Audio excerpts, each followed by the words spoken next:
And welcome to this week's Roll of 24 for 11 May through 17 May 2026. We have a pretty exciting eclectic week once again with various images that are going to be presented. One of them is I captured Charlie out at a place called Enchanted Rock. But before Charlie and I went out at Enchanted Rock, we went around just outside our subdivision, and while we were walking over to a garden area, we stopped and captured this image of some Boy Scouts Cub Scouts, over at the local fire station. And while we were out there at Enchanted Rock on day 2 at our campground, I was set up out in the woods just a little bit, and we had a bunch of birds stop by and have a beautiful capture of this female cardinal. And after that image for the cardinal, Charlie and I did our walk up to the overlook at point number 7. And we got up there early, which you'll see the videos later on. And we came back down to another area and we shot a beautiful star trail where I adjusted the Kelvin up to 9,500, something different from the prior month. And then later on, around 1 o'clock in the morning, once it got dark and the Milky Way, core of the Milky Way came up, we captured this image of the Milky Way, captured the arc. And then the next day, Charlie and I spent 3 days out there, 2 nights, 3 days. And on the second day, we went back out to capture some really pretty flowers that were out there in the area. And then after we came back home, it was still busy as beavers. If beavers are busy, because we had in our city what's called the Rodeo Killeen 2026. And while Charlie could not come out for that with me, I did go out for all 3 nights and captured various images out there at the rodeo. Very interesting photographing the rodeo people. So one of the things that I've mentioned in prior Rolls of 24 is trying to ensure I capture more B-roll.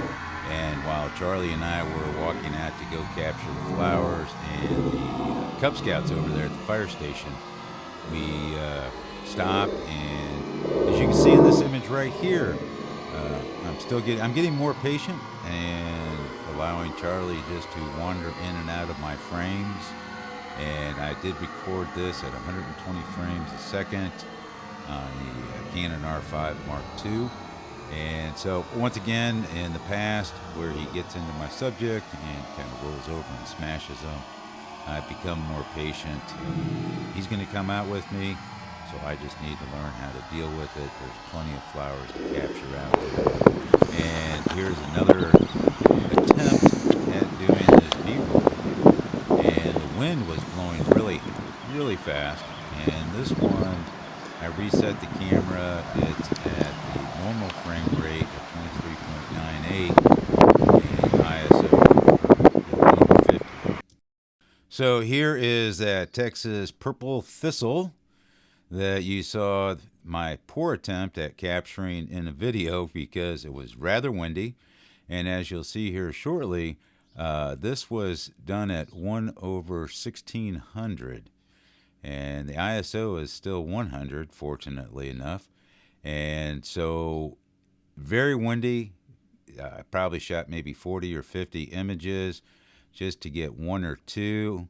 I thought maybe I could stack them up inside of Photoshop and get a nice clear image, but when I did that, it was just total failure.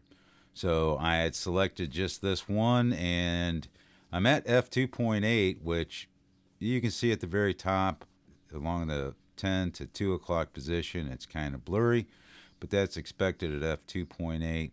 And I was using the RF100 macro for this image. So this is my third attempt at trying to video capture these purple Texas thistles. And I think I did a lot better this time. It's a shorter video, but I had all the settings dialed in this time, and Charlie was finally tired and sitting behind me. So Charlie and I spent probably about 30 minutes over there trying to figure out how to capture those purple Texas thistles out there in a field that's just before the fire station out here that we have just outside of our subdivision.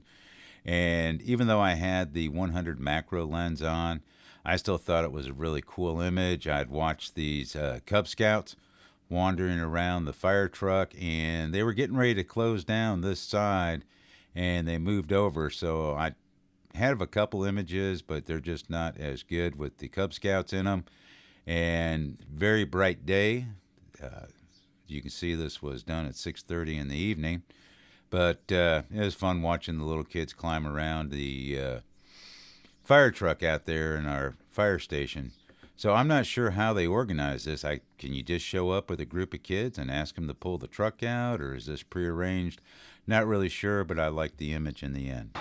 So now Charlie and I are finally over here at this flower garden. It's a community flower garden set up behind our convention center. And here is a common zinnia that I took on the May 11th. So we did the purple thistles, did the fire truck, and then we walked probably about a quarter of a mile to this public garden area. And very interesting.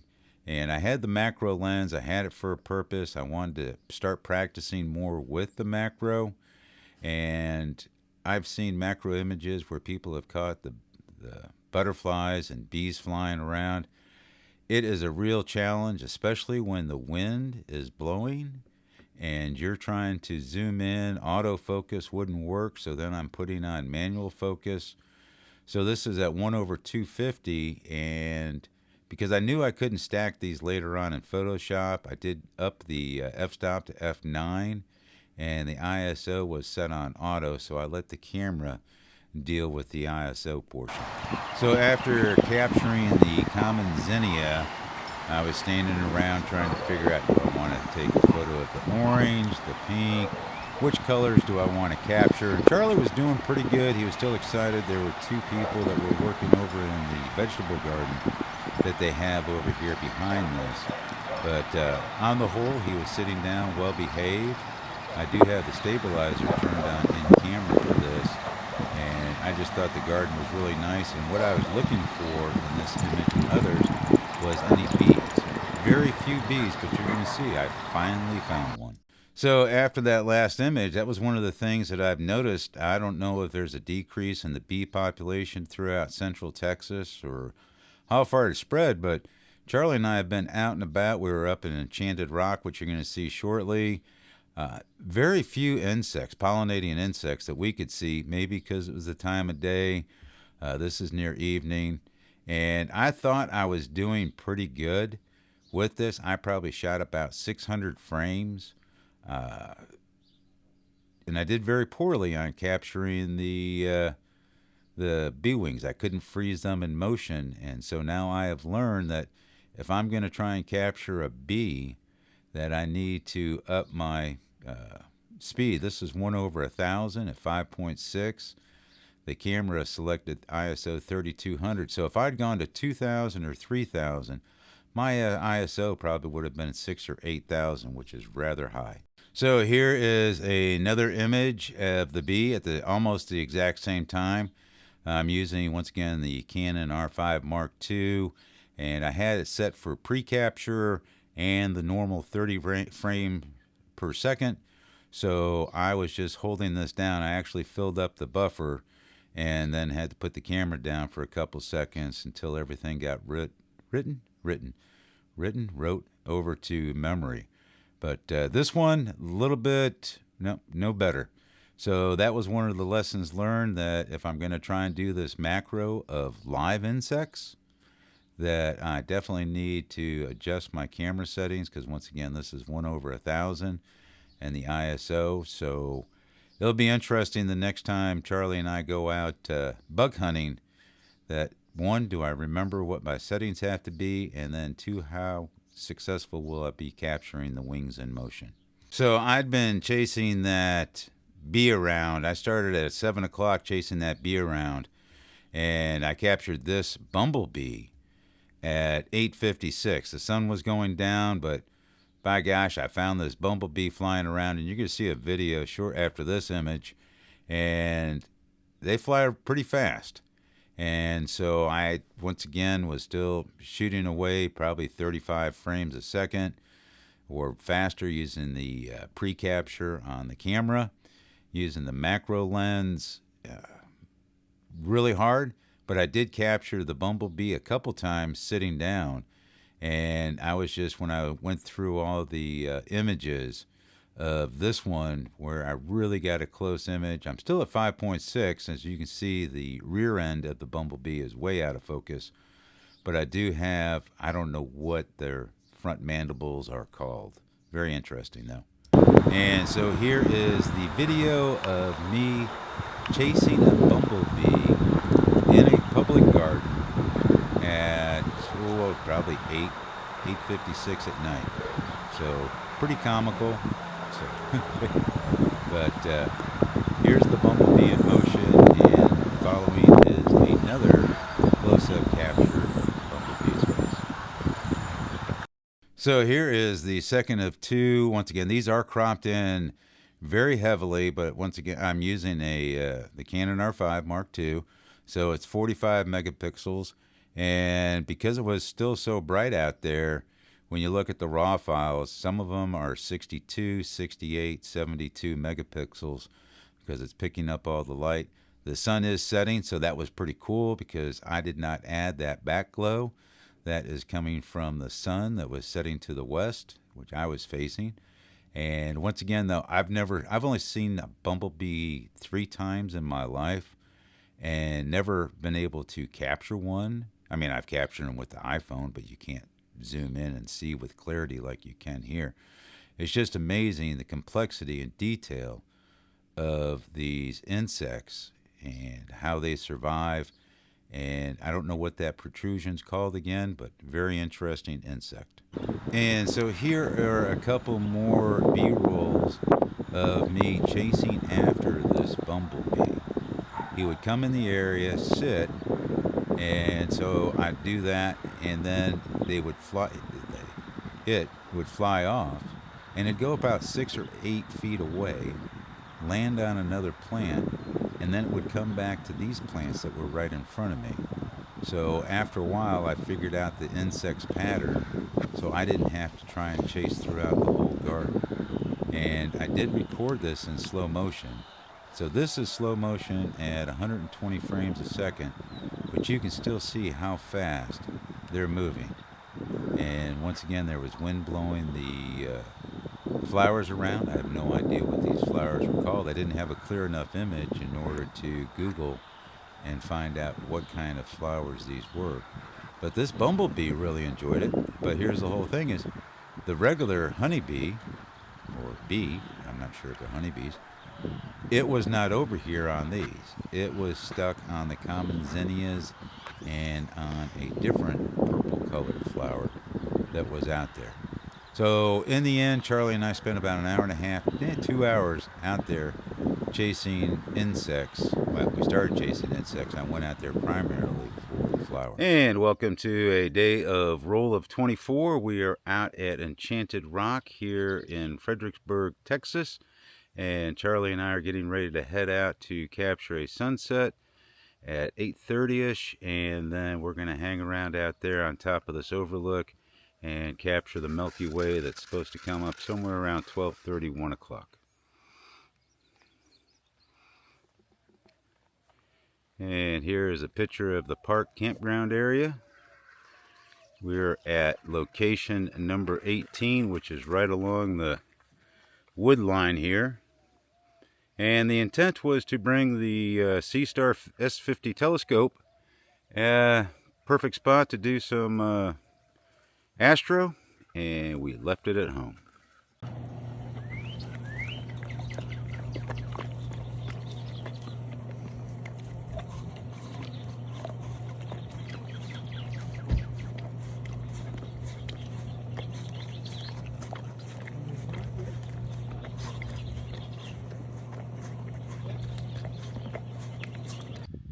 And welcome again to Roll of 24, still out here at Enchanted Rock. It's Tuesday, the 12th of March. We've come up here to spot number 7 called the Scenic Overlook.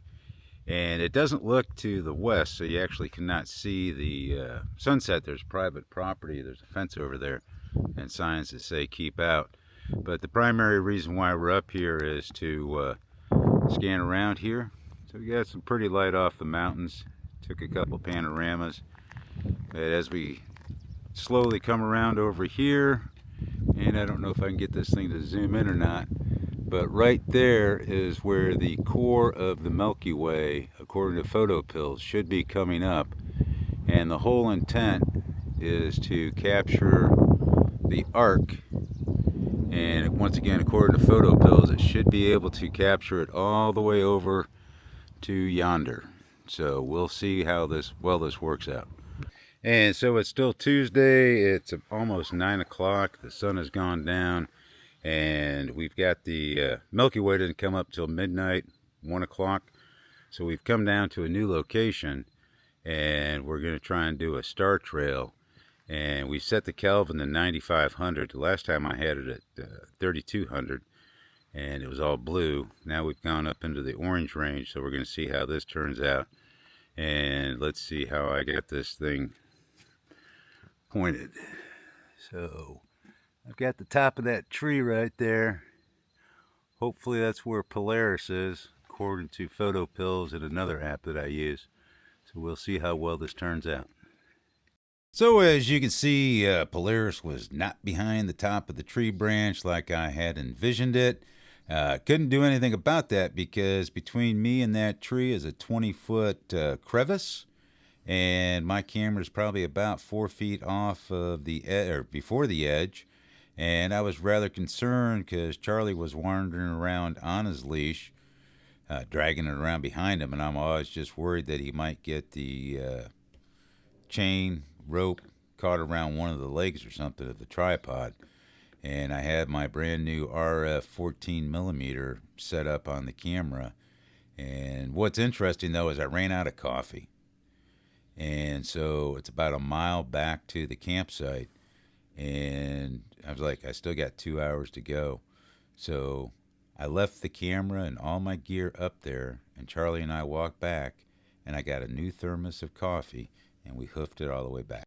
Well, it's now 12:30, part of roll of 24. It's now the 13th of May. We have just finished up doing the Star Trail at 9,500 kelvins. So it'll be interesting to see what happens. I'm using the Canon R5 Mark II, and I just found out that the battery lasts for about 2 hours and 45 minutes when doing star trails.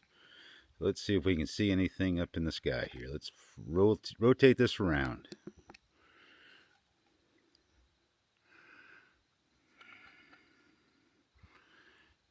And we see nothing up in the sky. That's because it's dark. Can we zoom in? Yeah, we zoom into darkness. All right, time to move up to, there we are. Time to, so that's the light off of that. So now it's time to move up to the top of the hill to get ready to shoot the Milky Way. It starts coming up at 1, so we're going to be up there from 1 till 2 and see how successful we are. Okay, and now we've come up to the overlook that I talked about earlier, and we've got the Canon 1.4 14 millimeter.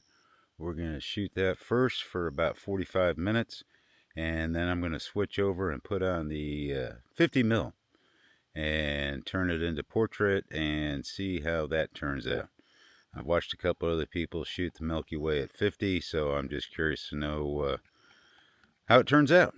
And let's see, it's 1 o'clock in the morning now. Yep, 1 o'clock. All right, I'll see you in a little bit. And here is the final pano image of the Milky Way from Enchanted Rock at the overlook number 7. You can see on the right-hand side that this did not come up as far southeast as I thought. It's not near that saddle, but it did crest all the way over to the left-hand side. Maybe if I waited till 2 or 3 Not sure. Now, the city lights out there, that city is probably about 35, 40 miles away.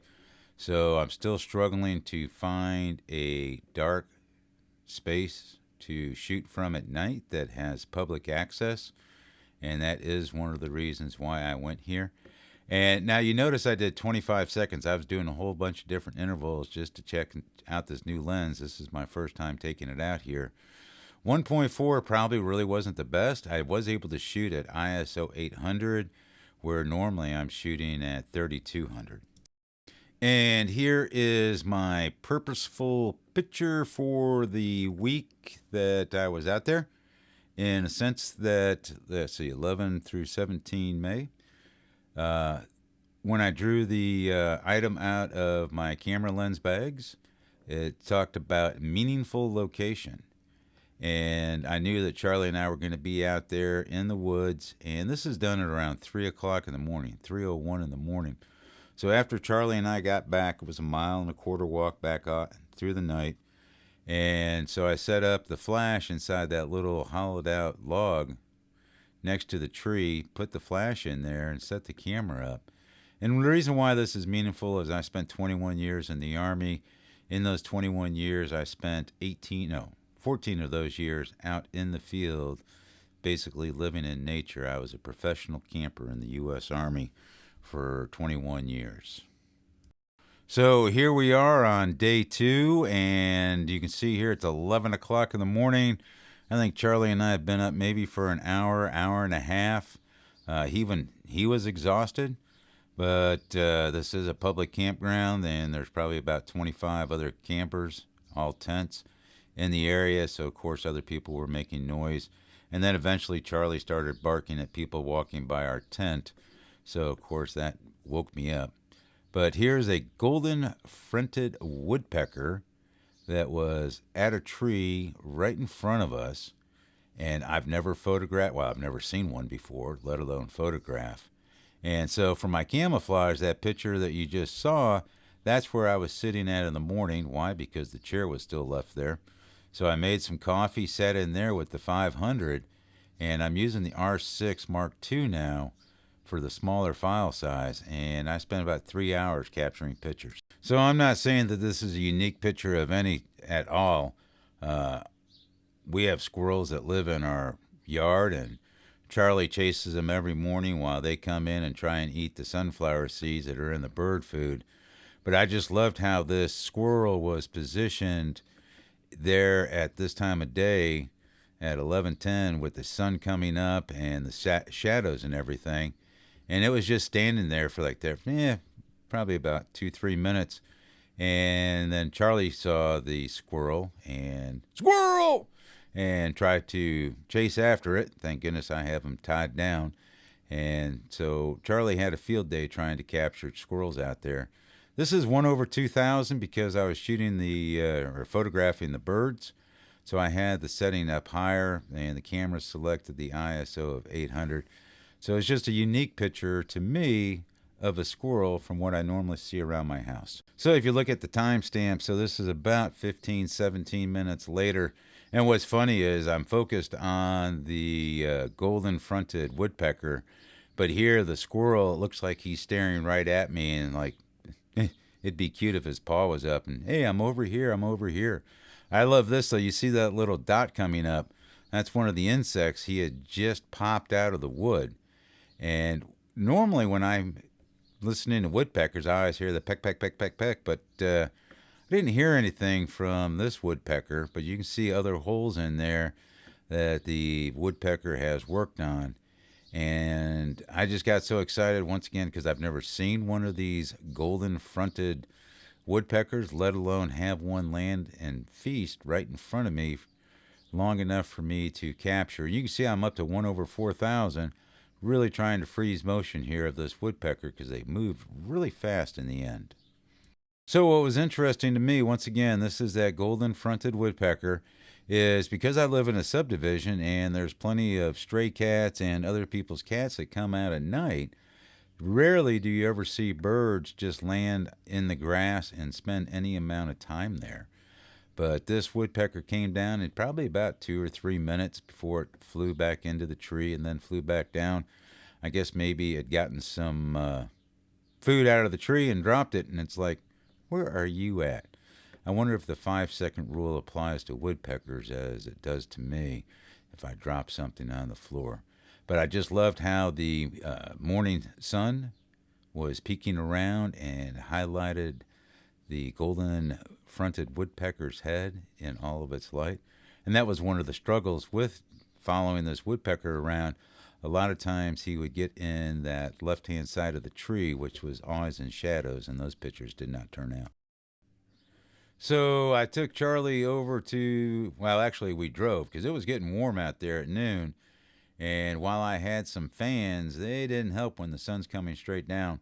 So at the other end of the parking area, I say that, it's like 2 miles away, is right down from the summit of Enchanted Rock is a snow cone business. And if you ask, they will provide you a pup cup, which is just a cup of frozen ice. I tried to ask her for some flavor, but she kind of stared at me like, sir, I'm going to have to charge you for that. Because after Charlie finished his, I went and got mine, and just for a 16-ounce frozen slushy was $8.50. Yeah, $8.50. So they were nice enough. They give this little free pup cup to Charlie, and he probably spent about 20 minutes nibbling on and off eating this. So I was really struggling with some of these birds. I did pretty good with the woodpecker, and you're going to see here shortly with a cardinal. But these two little birds, they were maybe all of 5 or 6 feet in front of me, and I'm using the 100 to 500. And I just struggled with autofocus. In here, I think the actual focus point's on the back of the head of the one on the left. But they were just so cute because one would be feeding the other one. Even though they both look like mature birds, I'm not a bird person, so don't quote me on that. And maybe the spots can differentiate it. But they spent maybe 10, 15 minutes right in front of me. Charlie was deeper in the woods behind me playing with a tree branch, but they weren't concerned at all. And out of probably about 400 pictures, I think I got 2 that were still clean. So after those little birds flew away, and I went to go see what Charlie was doing. And you can see that this is numbered 15A. This is in color. And Charlie was just so cute. He was just sitting there, and yeah, later on I found out he was staring at the squirrel that was over in the other field. But I just loved how this one, where I caught his tongue just barely sticking out. But boy, look at that intense stare. He is really eyeballing something off into the distance. What it is, I'm not sure, because I was focused on him taking a bunch of different pictures. But I just loved how now I could get a sharp image versus the birds where I struggled at. And because he's just right in front of me, and to reduce the ISO, I lowered it down to 1/640, because he's actually still just sitting at the edge, inside the edge of the woods that we were using for cover, so a little bit of camouflage from the birds. And so you'll notice that this one is numbered 15B. It's black and white. So I made all the adjustments to the color, made a duplicate copy, and then I went over and I clicked, instead of monochrome, I clicked adaptive black and white. And I only made a couple adjustments just to lighten it up just a little bit. Once again, it's just funny to me with his tongue just sticking out barely. But here his eyes, to me, appear sharper than they did in the color image. And I just really like how his coat, even though it's brown, it looks really nice to me, once again, in the adaptive black and white that they profile within Lightroom. So once again, I did that, made just a couple of slight adjustments, and this is the result of that image. Once again, that tongue just cracks me up. And so here is a female cardinal, and she's sitting over there on the cement pad where our picnic table is at, and you can, that black image in the back, that's actually the wheel of my pull cart, because these camping areas are walk in. They say walk in. It's about 200-300 feet. So I make sure to take out a stroller with me. But this female cardinal was just, she was all over the place. But this was one of the few where I caught her with her crown standing up and really tacked on to the eye for sharpness, and just a few minor adjustments inside a Lightroom, cropped in, of course. But this is 1/640, ISO 160, and just because it's so bright at this time of day, it's 132, so rather harsh, but I think she turned out really colorful and pretty. So as I mentioned earlier, so the Cardinal was at 1:32 in the afternoon. Charlie and I were up and down taking naps because we were planning to go out again that night if the skies were favorable. And so we started just doing a pre-walk. It's now 6:17 in the evening on day 2. And I wanted to capture some of these flowers along the trails. So this is an entire leaf Indian blossom. Very colorful, which most of the flowers that I've seen this late in the season have been all yellow. So it's probably why I got excited and captured this orange reddish one, because all the other fields were just covered in yellow flowers that were meh. So this one jumped out, and there's probably only about 5 or 6 of these flowers in that one patch.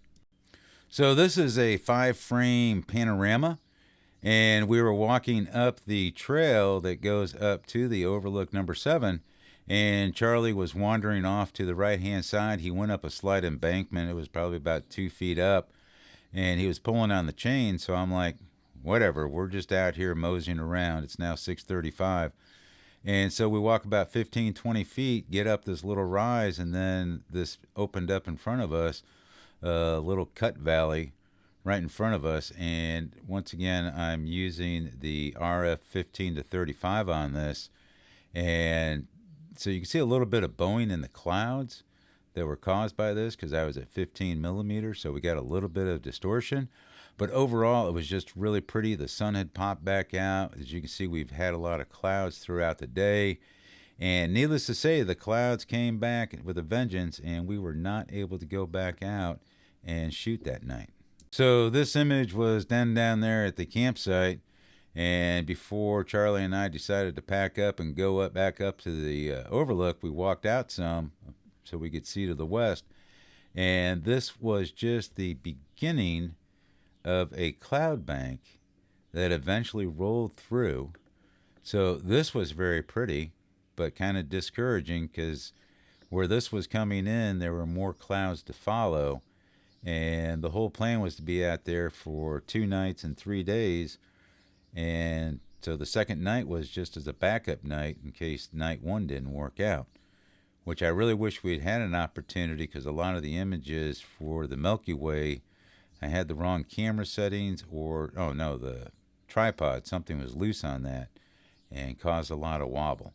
But anyway, so this was just really pretty sunset, and the rodeo follows.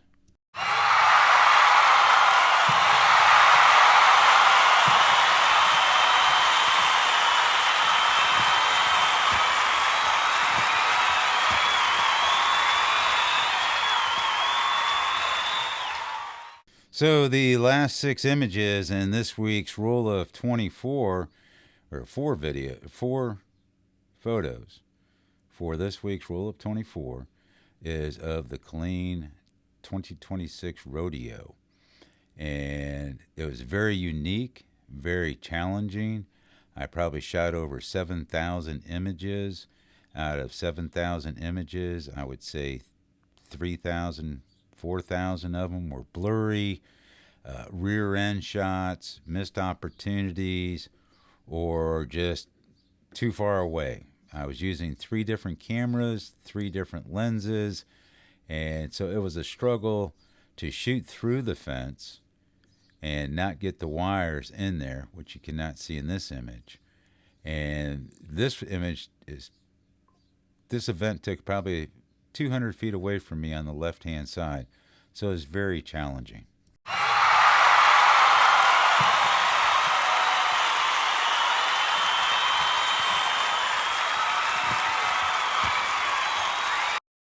So the steer wrestling and some of the other events are done on the left-hand side about 200 feet away from me. But on the right-hand side is these bronco riding and the bull riding events.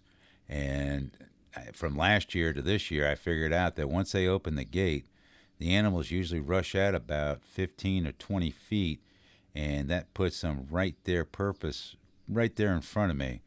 And so one of the problems is not to over zoom in. I can always crop later, but if you cut off the cowboy's head or the horses or animals' hooves, then it's hard to make adjustments.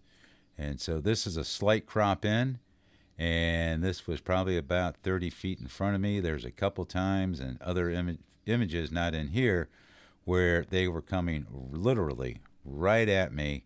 And I do have a separate video on the 2026 Killeen Rodeo. So this is a cowboy doing calf roping, and as I said, this is about 250 feet away from me, down on the left-hand side of the arena. And while I was standing up, I still think I have a good perspective, but it is just super hard. You hold that camera up for probably about a minute and a half while the horse and the animal are getting wrangled into the exact position, and then boom. So I did have this on pre-capture on the R5 R5 Mark II, but this is with the R5, so there's no pre-capture on that, so it's just spray and pray and hope that you catch an interesting image. And I have this at 135, but I will say that I think I had the crop button in, so you take that by 1 times 1.6, so we're zoomed in at around 200 on this camera.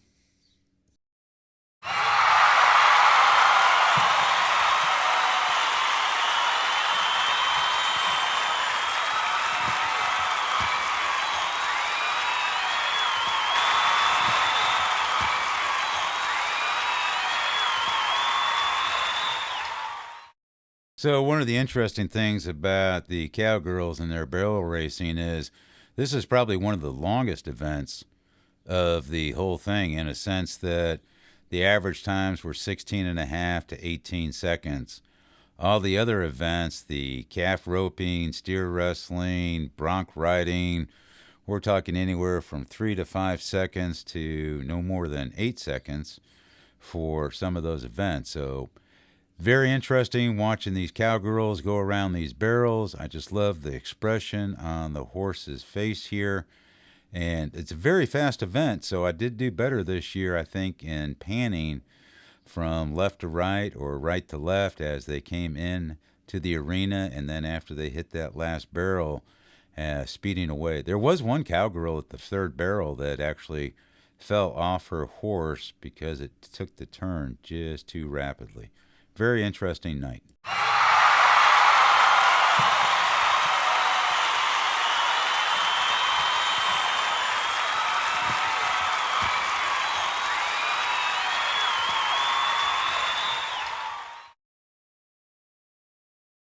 I will say, for a sport, this is one dangerous sport, as you just saw in that last video. And I did print off, or I took a picture of the price sheet, and it's $175 to enter into this event for all 3 nights. A lot of the cowboys, after the first night, if they did poorly or suffered an injury, usually did not return the second or third night.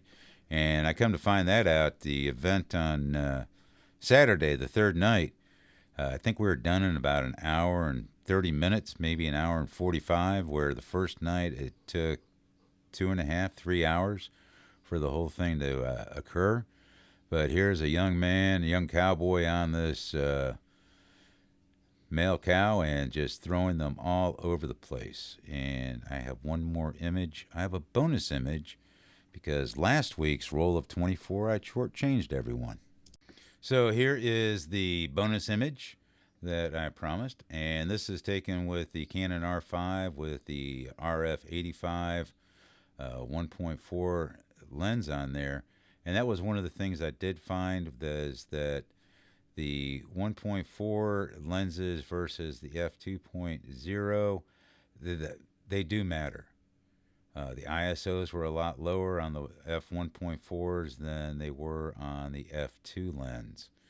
And this is one of the last rides here on May 14th at 10:08 with this one here. And the cameras were focused or set up for animal, and this is f1.6.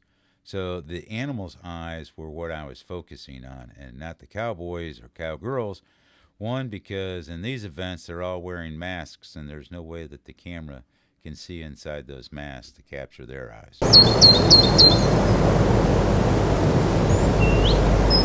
Well, I hope you enjoyed this week. Once again, an eclectic array of images throughout the week that I captured, some with Charlie, some without Charlie, for the week of 11 May through 17 May 2026. I hope you enjoyed this presentation, and if you did, please consider subscribing and hit that like button. I really appreciate it, and I'll see you all again next Wednesday. Bye now.